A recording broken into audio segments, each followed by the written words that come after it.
Hindi na anya aabutin pa ng Pasko ang bangag na administrasyon ni Marcos, oras na ilalabas ni Vice President Sara Duterte ang hawak nitong alas na video ayon pa sa controversial na vlogger na si Maharlika. Matatandaang nung nakaraang buwan ay isiniwalat ni VP Sara na hawak nito ang isang video na magpapabagsak sa kanyang mga kalaban sa politika at ilalabas niya ito sa tamang oras. Hindi man niya ito pinangalanan kung sino at ano ang laban ng naturang video, ay sigurado ang mga netizens na patungkol ito sa anomalya ni Lisa Marcos at Martin Romualdez. Kaya naman, biglang nanahimik ang Kongreso sa kanilang investigasyon laban kay VP Sara at binaling nila ang kanilang atensyon sa dating Pangulong Duterte sa war on drugs nito noong kanyang administrasyon na puring-puri pa naman ang mga kongresista noon sa nagawa ng Pangulong Duterte.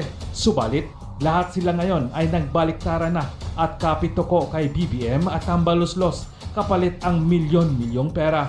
Komento pa nga ng ilang dismayadong netizens, time ni Tatay Digong sobrang nakahinga. Isa kami sa nagpapasalamat lalo na sa katulad kong nanay na may anak na nag-aaral sa Manila dahil nakakalakad talaga ang anak ko ng gabi nang hindi natatakot.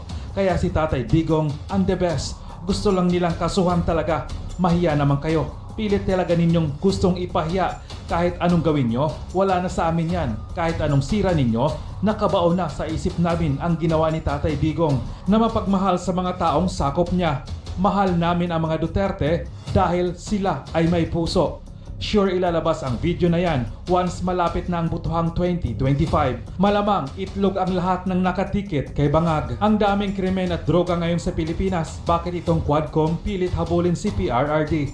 At yung EJ kay Kuno. Nakalipas na yon, marami rin namang nakinabang doon. Mga Pinoy, gising. Since last year, sinabi ko sa inyo, ang intention ng Bangag na Jutang Ginimis na gobyernong ito ay pasirain o wakasan ang Duterte administration. Pero hindi yan mangyayari dahil sooner, pag nilabas ni Inday Sara ang video na sinasabi niya na makakapagpatunay kung sino ang nasa likod nitong paninira sa kanya, then baka nga hindi naabuti ng Pasko si Kuting. Kasi ang dami na talagang galit. Even men and women in uniform. Yung iba dyan, nakikiramdam na lang. So ngayon, mga kababayan, dahil ang gobyerno natin ngayon ay desperado na to stay in power. Wala po silang pakialam.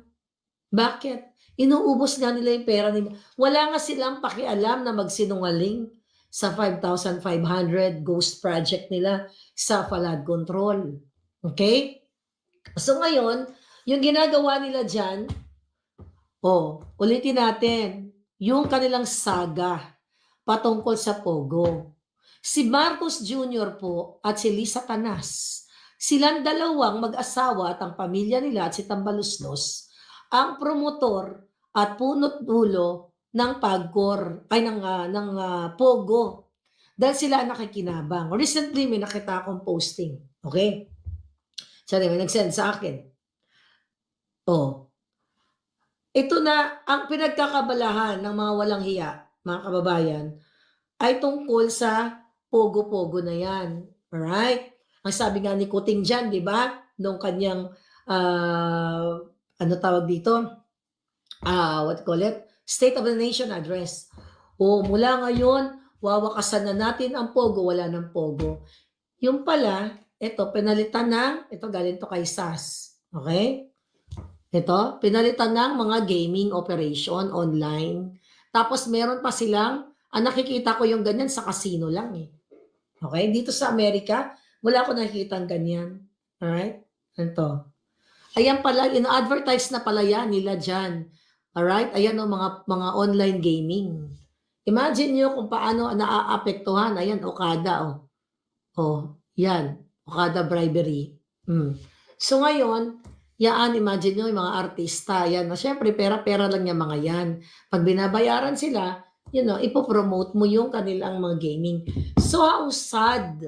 Mga kababayan, etong mga Jutang Ginimis sa UWAD Committee na kunyari, concerned sila sa Pogo, ano ba yung offshore gaming na yan? Anyway, ang offshore gaming na yan, hindi naman nakakapunta ang ordinaryong construction worker or isang maestra o isang ordinaryong citizen para mag-game yan.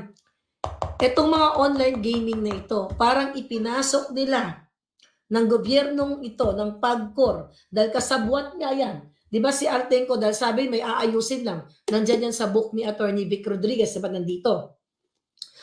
Parang ipinasok na nila yung casino sa loob ng mga pamamahay ninyo, na kahit 24/7, pwede kayong maglaro. Lingid sa inyong kaalaman, mga OFW, yan ngayon, you know na. Di ba yung inyong mga anak, ang inyong mga kaibigan, ang inyong mga kapatid, ay nahuhumaling dito sa online gaming na ito. At ang iba dito, alam mo, I will tell you something. Meron akong kaibigan, ninakawan siya ng kanyang kasambahay. Papaano ang nangyari? Ang kaibigan ko, napakabait nito, alright? Napakabait niya. So, laging nagka-cash advance yung kanyang kasambahay. Ang sabi, ate, pwede po ba mag-cash advance kasi ganito yung anak ko, ganyan, ganyan, ganyan. Nagdadahilan. So, hanggang sa lumobo yung utang, tapos nagtataka na yung kaibigan ko, bakit maya-maya ka nag-cash advance? Tapos iba-ibang dahilan. So nalaman niya na nalulung pala dito sa online gaming. This is recently lang. 2 months ago lang actually itong nangyaring itong kaibigan ko. Pinalayas na yung katulong niya kasi pati mga alahas niya, may mga nawawala na hindi niya alam. 'Di ba? Masyado siya nagtiwala for so many years. Yung mabait naman daw, in fairness, nakakausap ko yung kanyang kasambaya.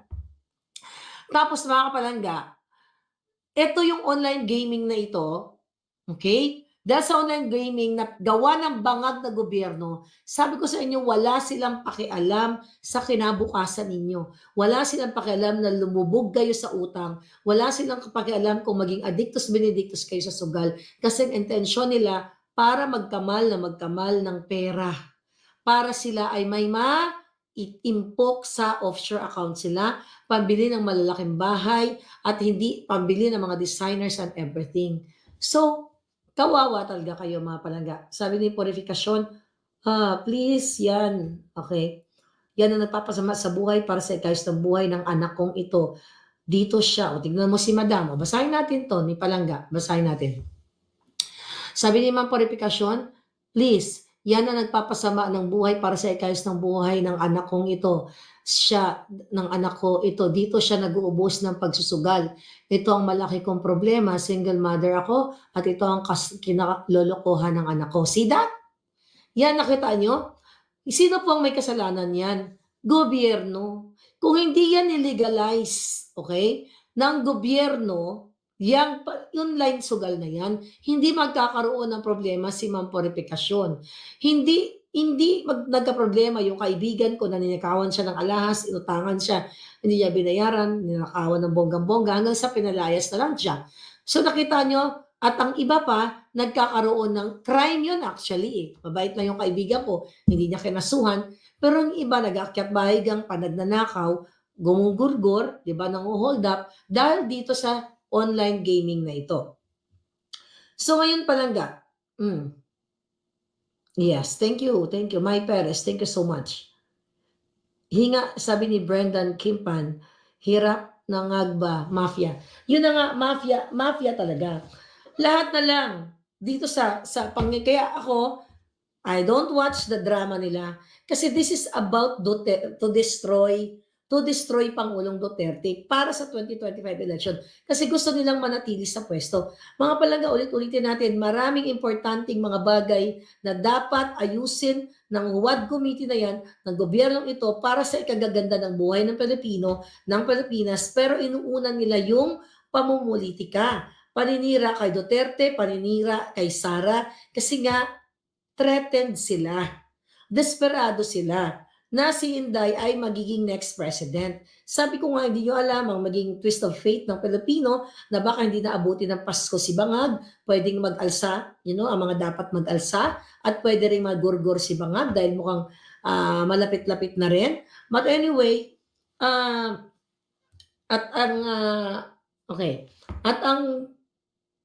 Madam, hanapin mo si Harry. Si Harry Roque, nandiyan sa Pilipinas, kita mo pa vlog-vlog lang. O baka nasa kuweba. Anyway, okay, okay. Good luck and stay safe, sabi ni Palangga. Sir Zorro. Sabi ni Ma'am Purifikasyon, mahal kong Maharlika, ako po ay laging nagdarasal sa inyo, ligtas ka sa kamay ng mga demonyo. Thank you so much po. Thank you so much. Kaya nga, kaninong account ang nagurgor? Dakilang Chimoy. Good morning, Maharlika. Ingat po kayo palagi. God bless from Qatar. God bless your heart, sabi niya na. So ngayon, ano ngayon? Ano ang gusto talagang pagtakpan? Ulit-ulitin natin. Yung mga issue ni Lisa Tanas na kidnapping, lagi niyo pong i-share yan. Kasi share ko lang, I think yesterday, yung pag-kidnap niya sa 2 bata, ayan, ayaw na ayaw imbestigahan ng Huwad Committee. Diba? Recently, si Barbers, nagsasalita tungkol, yun, magkakasabot sila. Talagang binibaby nila yung mga preso para mag-testify against the Duterte. But good thing, si Richard Gomez ay isang, isa dyan sa Huwad Committee na yan, na nagsalita na during his time, bilang isang mayor ng Ormoc, ay nakita niya yung pagiging successful o pagiging maayos ng kanyang bayan nung panahon ni Pangulong Duterte dun sa war on drugs na ito. Pero itong si Barbers, di ba, nung panahon ni Pangulong Duterte, puring-puri niya, tapos later on bumaliktad. What is the reason about it? It's about money. It's about budget. Kasi habang sinusungal na lang sila ng budget, sila ay coordinated, fabricated, orchestrated, lahat scripted ang kanilang tirada kay Sara Duterte at sa Pangulong Duterte at sa lahat ng mga kritiko. Kayo ang makakapagsabi na during panahon ni Duterte na sinisira ng Huwad Committee ay mas maayos ang inyong paggalaw even sa airport, mga OFW. Dahil ang pangako ni Duterte, kapag nilagyan nyo ng bala ang mga luggages ng taong bayan o ng mga turista, ipapalunok ko sa inyo. Pero ngayon, nagsibalikan lahat. Ngayon, iba na. Ang mga preso, mga star witness na. Eyewitness na sila. So, yung magandang ginawa ng Pangulong Duterte, gustong burahin lahat at ang bida ngayon, yung mga lumantak ng Sabak at tulad ni De Lima, self-confessed Polboronic, na si Espinosa, ayan, si Garma, ayan yung mga hudas dyan sa Kongreso ng mga kawatan. See that? Sabi ni Vietlo, Madam, okay pa ba magpadala ng balikbayan box? Alam mo, simula, kung tatanungin mo ako, pera na lang ipadala mo Palangga. Kasi uso na nga nakawan sa Bureau of Customs. Simula nang umupo si Bangag, never ever na ako nakapagpadala ng balikbayan box sa kaibigan o kanino man ng balikbayan box sa Pilipinas simula nung umupo si Kuting. Dahil may mga nagrereklamo na yung mga box nila ay hindi pa nakakarating until now. Actually, may nag-message sa akin na sobrang dami ng information. Kayo ba? May experience ba kayo? Actually, may tumatawag kanina sa akin na may-ari ng yung Balikbayan Box na company. I don't know kung anong balita niya. Ang sabi ni Trollbuster, ninanakaw sa customs sa Balikbayan. Yun nga, ninanakaw ng mga hinayupak na yan. Kung ako tatanungin my opinion, kasi for 2 years, hindi na po, since po umupo si Bangag, hindi na ako nagpadala ng Balikbayan Box sa Pilipinas. Pero ako, based on my experience, nung panahon ni Pangulong Duterte, ay wala talagang bagahe ko na nawalan. As in, nung panahon ni Noynoy. Okay, nung panahon ni Noynoy, kasi yung mga anak ko nandiyan pa. 2010, nandiyan pa sila noon eh. Diba? So, lagi ako nagpapadala. Lagi may kulang-kulang, warak-warak na. Pero, panahon ni Duterte, isang candy, hindi nawalan ay Balikbayan Box. So if you ask me kung safe ba, well, Palangga, the fact na magnanakaw ang gobyernong ito, kasabwat ni Lisa Tanas, ang mga bangag sa Bureau of Customs, andito po yan sa libro ni Atty. Vic. At mismo yan sila Michael Ma nasangkot sa mga smuggling, mga lahat-lahat na. At sila, yung mga tiwali dyan sa Bureau of Customs, mga pala sila Rubio, wala ka ng asan. Kung kaya nilang magnakaw, mga kababayan ng malaki, pag pinagtripan ang box mo, sasabihin ni Rubio, yung container van na yan, ibigay natin kay Lisa Tanas, siglan natin, i-surprise natin sa kanya kung anong laman ito. They don't care. Wala silang pakialam sa inyo. At wala na po silang takot sa batas, wala silang kahiyan. Diyan na lang sa paggurgur ng ating kababayan sa Saudi. Okay, imbis na ipaglaban ni Bangag, natuwa pa, nakatawa pa, na deserve ng ating mga kababayan. Sabi ni Trollbuster, Rubio at Bakiran at mga smuggler. Ayun na nga, Rubio at Bakiran, yang si Bakiran lalo, kasama yan sa hearing dapat ng Congress. Ayan mga inayupa kayo. Ayan, Bakiran na yan. Yan, mga smuggler na yan, hindi pinapatawag. Bakit? Bakit walang pinapatawag na smugglers diyan sa customs, from the customs, papunta sa Congress and Senate? Kasi yan po ay protektado ni Lisa Tanas kasi negosyo nila yan. Negosyo nila Bangag yan. Negosyo ng kamag-anak ni Bangag. Negosyo ni Michael Ma. Okay? Na pinangalan ng smuggler mismo nung January pa at biglang pinatigil ni Bangag at ni Tambalusos at ni Subiri.